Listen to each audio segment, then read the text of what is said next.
I want to give support from the Scottish Workers' Solidarity Network, which was established in the wake of me being sacked for standing up for workers and their wages when COVID broke out, where they decided it was better to dump them on £95 a week statutory sick pay.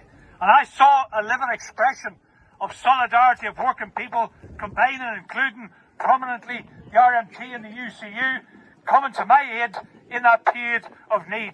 And that's the spirit we all need to unite on in fighting this. Because this I've described as the worst act of capitalist thuggery in living memory.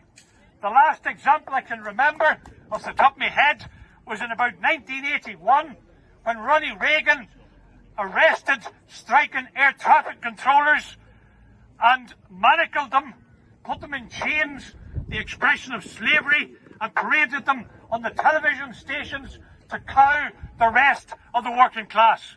This is the equivalent, except that the P&O workers weren't even taking strike action.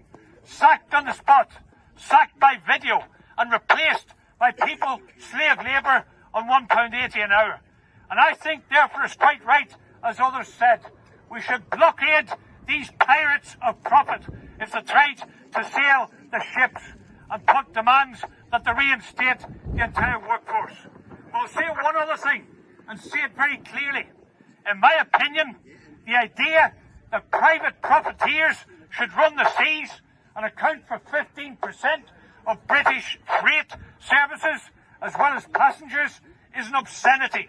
What we should demand is nationalisation of P&O and the entire shipping industry under the democratic control of working class people to make it a service and not a source of profit. And to finish, those workers who've been dragooned in to replace the crews are not our enemies. The ones who were hired as mercenaries with handcuffs is a different matter. But the people from various countries dragged onto the ships in desperation to work instead of the crews, there needs to be an appeal to them to come to the side of the trade union movement, because their fate today is our fate tomorrow unless we manage to unite with them. I remember saying at some of those demonstrations for my reinstatement to my job that COVID would be an opportunity for some and a punishment for others. An opportunity for the bosses to make even bigger profit at the expense of cutting wages and conditions for workers. If they get away with it at P&O, the rest of us have the same fate coming.